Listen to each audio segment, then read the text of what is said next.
quisiera esta mañana aprovechar mi presencia hoy acá para resaltar por qué este reporte es tan importante y es tan importante para el presidente de la República.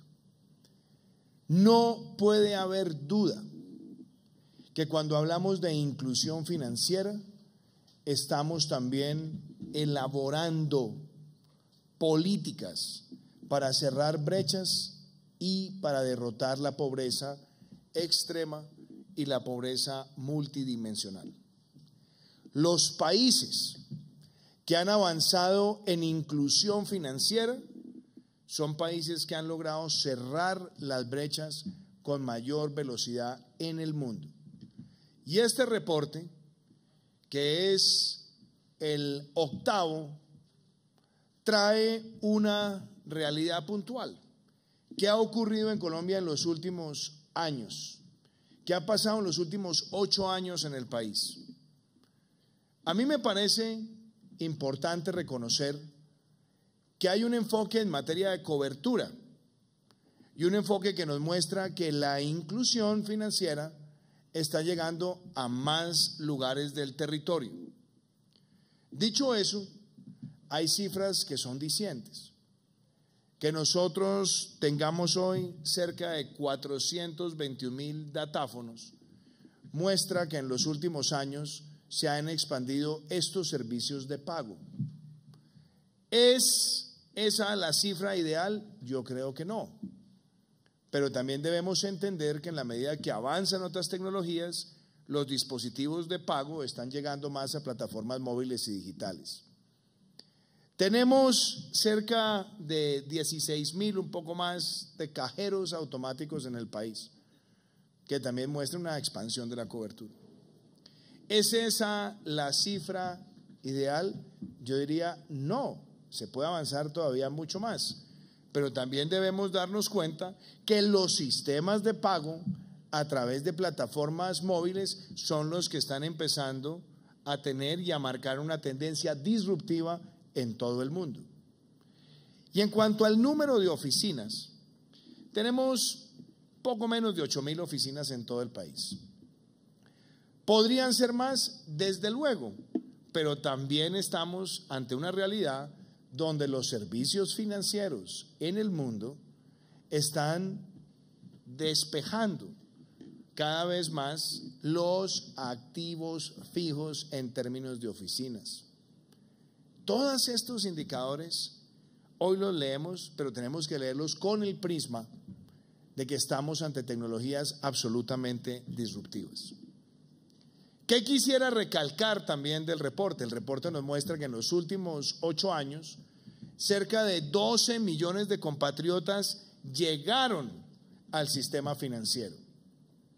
Eso es un valioso ejercicio de cobertura que nos deja casi en 28 millones de colombianos que tienen algún tipo de producto, sea de ahorro o sea de crédito. Y eso también marca una pauta de transformación. Ahora, los indicadores de inclusión en estos 8 años también tienen algo positivo. Es un salto de casi 30 puntos porcentuales, del 50 al 80%, algo supremamente importante que va de la mano con la expansión del ingreso per cápita en el país y también con la expansión de una clase media emergente. Podríamos decir también que en el marco de esas tendencias, la pregunta que debemos hacernos hoy es, ante estas cifras que son tan positivas, ¿cuáles son los retos que tiene Colombia de aquí en adelante? Y es por eso que quiero detenerme un minuto para expresar que ante los logros alcanzados, los logros que debemos fijarnos ahora como objetivos son más difíciles. Porque dar un salto del 80 al 85% es mucho más complejo que haber dado ese salto del 50 al 80%. Porque ya de alguna manera tenemos más presencia territorial, más tecnología, estamos llegando a nuevos sectores de la población, estamos desarrollando nuevos productos. Y aún así, ¿cuáles son las metas que nosotros queremos alcanzar en el Plan Nacional de Desarrollo cuando se trata de inclusión financiera. La primera meta es que nosotros lleguemos a una inclusión del 85%. Una inclusión del 85% significa que de aquí al 7 de agosto del 2022 tengamos 3 millones de nuevos usuarios en la población colombiana. E implica que nosotros tengamos cerca de 600.000 usuarios nuevos en las zonas rurales de Colombia. Una meta ambiciosa y una meta que creo puede ser absolutamente transformacional. Que en las zonas rurales nos podría dejar con una inclusión financiera cercana al 70%. Esos son objetivos macro en términos de lo que debe ser inclusión. Y la pregunta de fondo es, ¿cómo llegamos allá? ¿Cuál es la agenda que quiere marcar el gobierno para llegar allá? Y aquí es donde quiero compartir con ustedes unas ideas. La primera, no nos engañemos, el país necesita educación financiera. Sin educación financiera va a ser muy difícil llegar a esa cobertura deseada y a esos objetivos del plan de desarrollo. Hace unos años empezamos a ver con ímpetu el desarrollo de la educación financiera.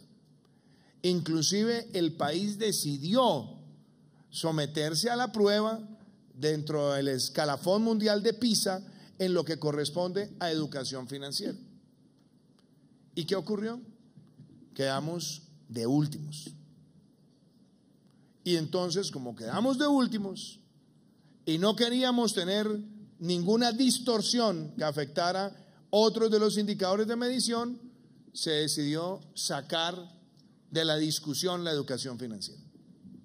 E inclusive llegamos a escuchar comentarios de suma torpeza por parte de actores políticos que decían que la educación financiera no servía para nada porque era educación para los bancos, que eso era formar a los muchachos y a los niños para que entonces ellos fueran usuarios de los bancos. Ese comentario no podía ser sino miope, aparte de torpe y absurdo, porque las grandes sociedades que han dado saltos en reducción de pobreza, su eje central ha sido formar a la ciudadanía en educación financiera. ¿Y eso qué quiere decir? ¿Qué significa educación financiera? Educación financiera significa tener cultura de ahorro en la sociedad. Hace pocas semanas, cuando me visitó el primer ministro de Corea del Sur, tuvimos esa conversación y me decía, la gran transformación nuestra en términos de los hábitos en la sociedad empezó con una cultura de ahorro que la lideraban las mujeres cabeza de familia y eran las que empezaban a recibir esa primera formación que después se extendió al sistema educativo de manera transversal. Cultura de ahorro, cultura de inversión, cultura de productos. ¿Qué significa una pensión? ¿Qué significa una hipoteca? ¿Qué significa un seguro?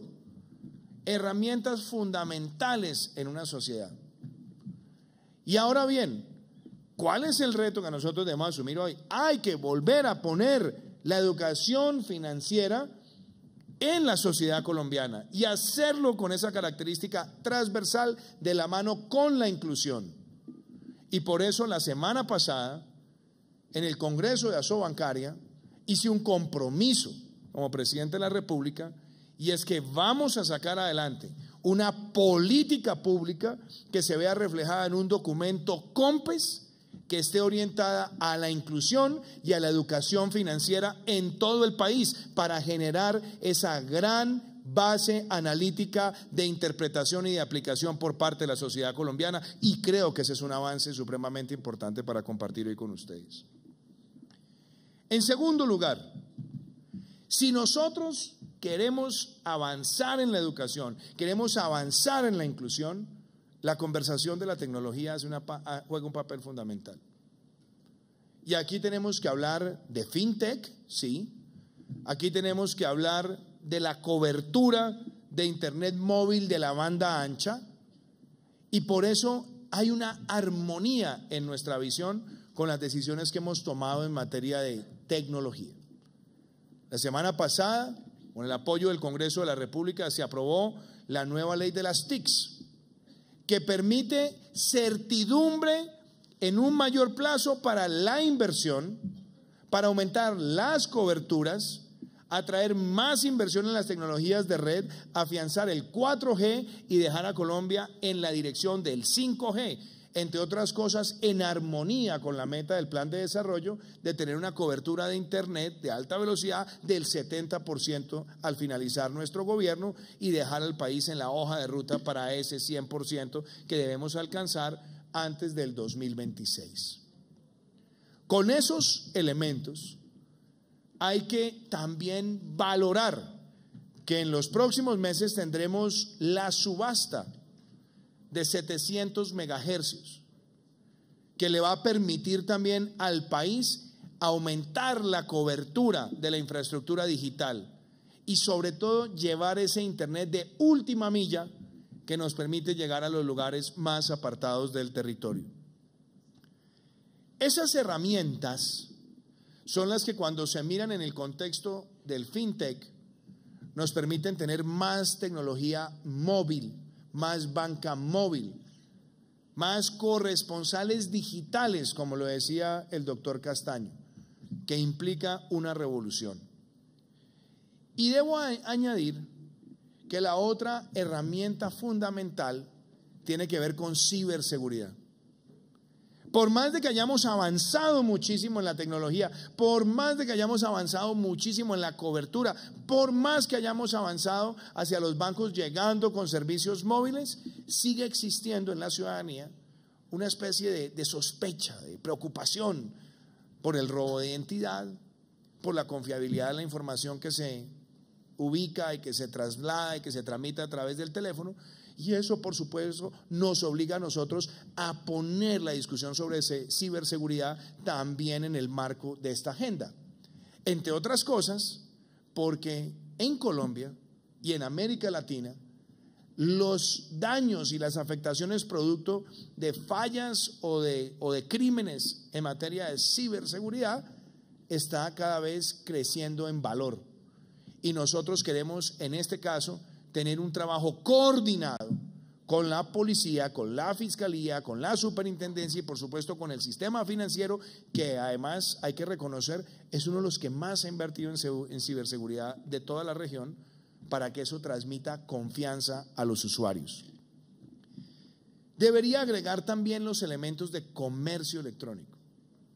El comercio electrónico en Colombia crece, pero sigue creciendo a una velocidad bastante inferior a la de otros países de la OCDE, donde ahora estamos allí sentados. ¿Y eso de qué depende? De la movilidad, de la conectividad y de más espacios urbanos con internet de alta velocidad de acceso gratuito, sobre todo para la base de la pirámide. No puedo dejar de mencionar retos. Y los retos tienen que ver con una ciudadanía que hoy sigue siendo afectada por el gota a gota. Tenemos en muchos lugares del territorio ciudadanos que acuden al gota a gota porque quedaron reportados, porque no pagaron una SIM card o porque no pagaron un servicio de telefonía y tienen deudas por debajo de 300.000 pesos. Y entonces el sistema financiero no los recibe y entonces están en una especie de limbo. ¿Qué es lo que yo quiero plantear? Obviamente en una conversación que debe ser constructiva con los bancos y con todos los prestadores del servicio financiero, es para aquellas personas que están atrapadas en el gota a gota porque están reportadas por cifras mínimas, lo que deberíamos es permitir que puedan ingresar, no la condonación, sino ingresar al sistema y volver a generar ese historial de crédito, porque de lo contrario, por cifras mínimas, estamos dejando por fuera a una población que se ha visto severamente afectada y que hoy es la principal víctima del gota a gota. Yo creo que dar esa oportunidad y ese camino es algo favorable que se puede manejar en una coordinación entre la superintendencia financiera, los bancos, bancos de oportunidades, las microfinancieras, y eso yo creo que traería un elemento de muy buen recibo en las zonas rurales. Hoy lo vemos cuando llega el Banco Agrario o Banca de Oportunidades a muchos lugares, no solamente están acudiendo a nosotros, digamos a esas dos instituciones, para poder solventar compromisos crediticios, sino que nos han dicho en los talleres Construyendo País, esto es lo que queremos ver multiplicado en todo el territorio. Debo hacer referencia también al tema de las microfinanzas. Yo soy un creyente en las microfinanzas. Por años, desde mis años cuando trabajé en banca de desarrollo, he creído en la importancia que tienen las microfinanzas. Y creo en la importancia que tienen cuando desarrollan créditos grupales, cuando están vinculados a actividades productivas, a proyectos en los territorios, que van generando además una cultura de pago, una cultura de ahorro y una cultura de vincular esos compromisos crediticios también con el desarrollo de importantes fuentes de empleo. ¿Qué esperamos nosotros? Seguir acompañando la profundización de las microfinanzas en el territorio. Nosotros tenemos que encontrar en el sector cooperativo también un aliado para el desarrollo de las microfinanzas. Hoy en el sector cooperativo cerca del 70% está concentrado en lo que es servicios financieros, pero no están llegando los servicios financieros sobre todo a las cooperativas rurales de pequeños productores. Hemos lanzado un programa que se llama Cosecha y Venta a la Fija, donde le decimos al pequeño productor, aquí le llevamos el comprador sin intermediario con un contrato, donde hemos habilitado la tasa más barata del mercado, que es de TF-1, y donde hemos instrumentalizado un esquema de seguros, donde hemos puesto 80.000 millones de pesos para ser apalancados.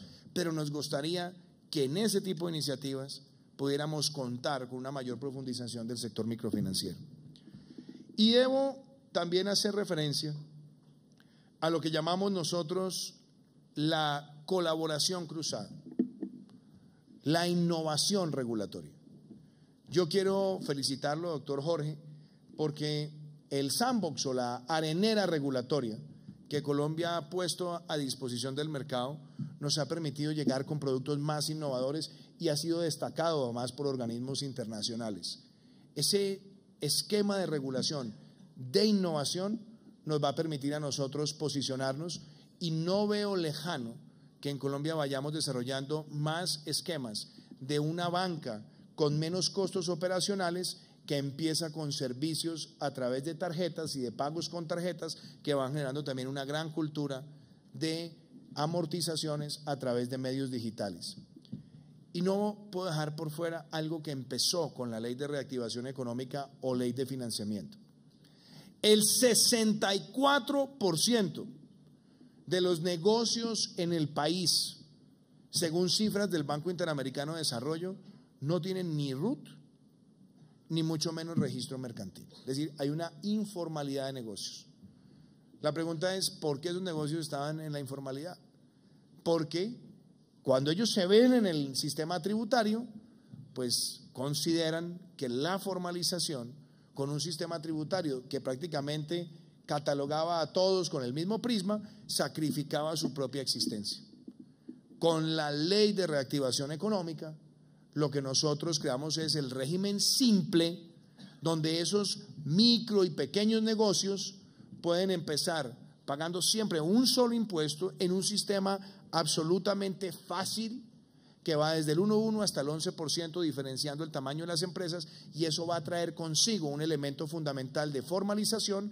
Y óiganme muy bien, hemos visto que con el apoyo de sectores que hoy están pagando el impuesto de IVA plurifásico, están también tratando de colaborar en la formalización, y eso nos puede llevar a que ese tipo de formalización vaya consigo con plataformas digitales para el trámite de pagos, que contribuye al sistema de recaudo y contribuye también a tener un sistema de pagos digitales y lo que yo llamaría unos incentivos positivos para ir reduciendo el uso del efectivo.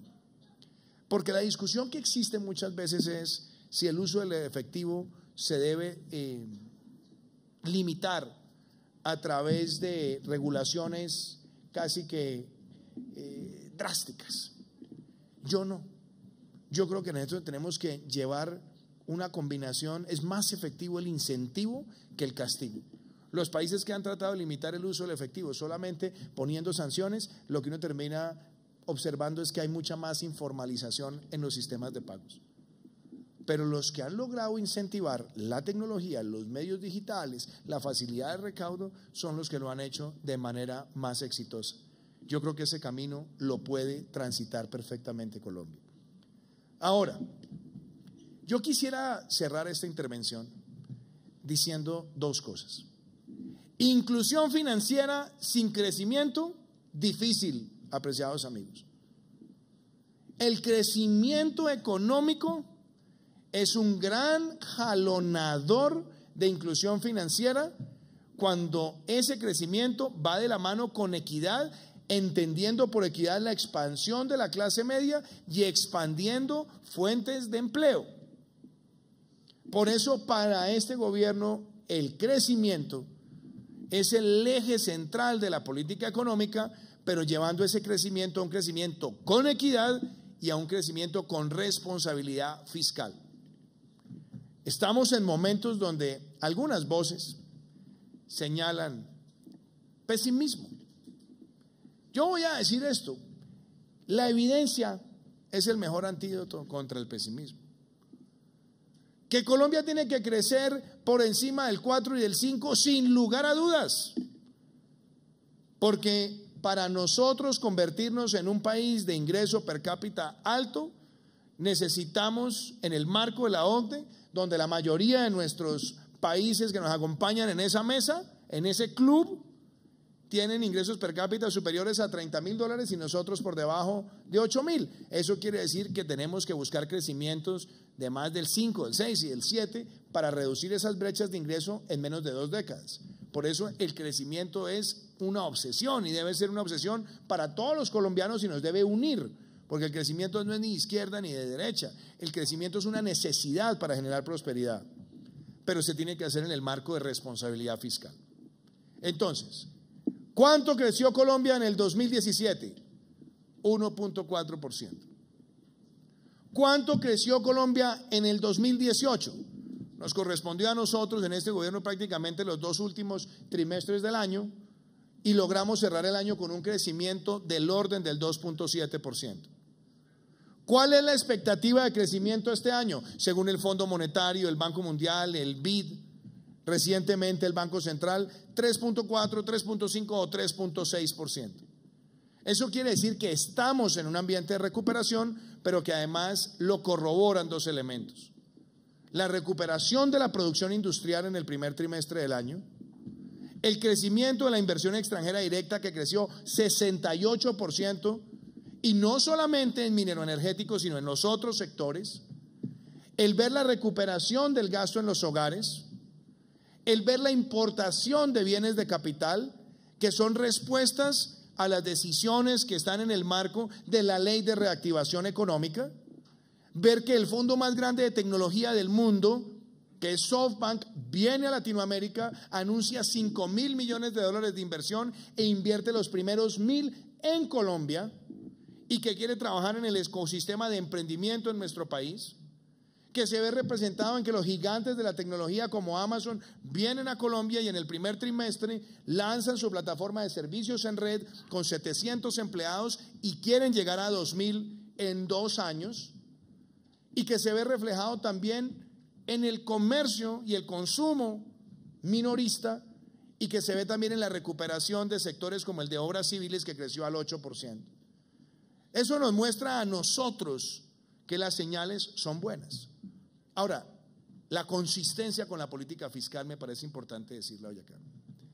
Hace tan solo 3 años y medio, o un poco menos, estábamos teniendo un déficit fiscal casi en el 4%.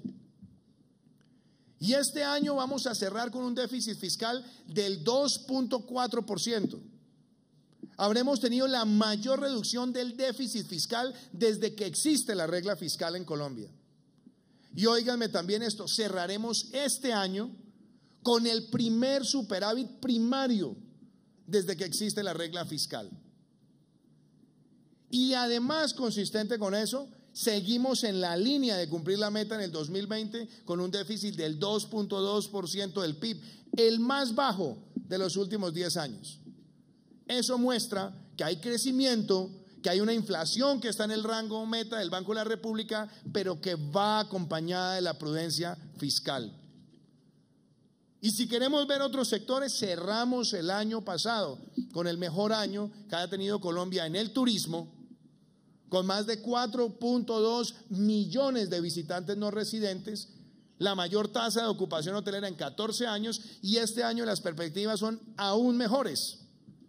Entonces, no pretendo con esto decir ya podemos dar la vuelta olímpica, no, porque aquí se trata de crecer más, pero la evidencia, los datos y lo que se siente además en la economía muestra que esta es una economía que está en un ciclo importante de reactivación, y como tal debemos también fijarnos cómo se están comportando las carteras de las instituciones financieras. Porque usted lo puede decir además, señor superintendente, que en este primer trimestre hay una mejora sustancial de la cartera, y hay una expansión además de la reactivación crediticia en muchos de los instrumentos que son propios del ahorro, como es la cartera hipotecaria. Entonces, yo creo que si esto lo ponemos en el contexto también de un país que en el primer año de este gobierno avanza 6 puntos en el índice de competitividad del IMD en Europa, y es el único país de la región que más creció en el índice, o el que creció en el índice, pues muestra que las cosas en Colombia están ocurriendo. Pero además, para los que les gusta todavía mirar el contexto del vecindario, porque me decía el otro día alguien con un tono jocoso que muchas veces con las cifras económicas pasa cuando se va la luz en la casa, que la gente dice fue la luz, y entonces la gente se pone nerviosa, y alguien asoma la cabeza y dice pero se fueron todo el barrio. Entonces da algo de tranquilidad. No, yo quiero decir que aquí hay luz en un entorno regional que nos deja a nosotros muy buenos mensajes, y les digo cuáles son. Fuimos en este primer trimestre el país de América Latina con grado de inversión que más creció.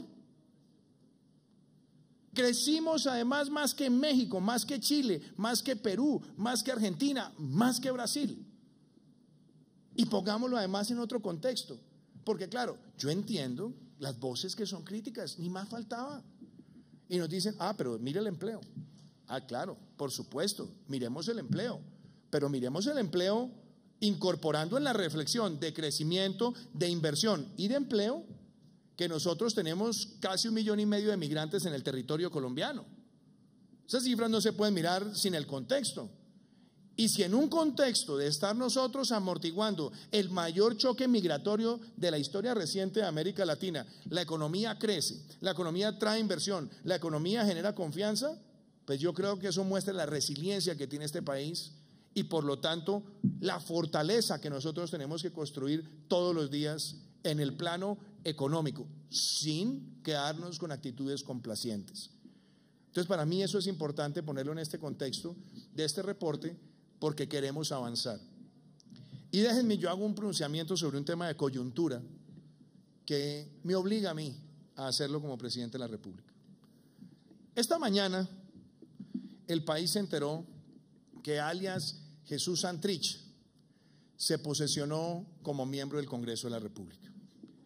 Yo quiero decirles que esto es una cosa que indigna al país, porque ver a un extraditable, a un mafioso con pruebas que el país ya las ha visto en todas las formas posibles, llegar y burlarse de la sociedad colombiana, a mí me parece que esto es no solamente inadmisible, sino que nos debe motivar a todos, dentro del marco del respeto institucional, a exigir que se haga justicia, porque lo que ha ocurrido con este señor es no solamente la reincidencia, sino además el descaro de estar en una operación de narcotráfico después de la firma de ese acuerdo.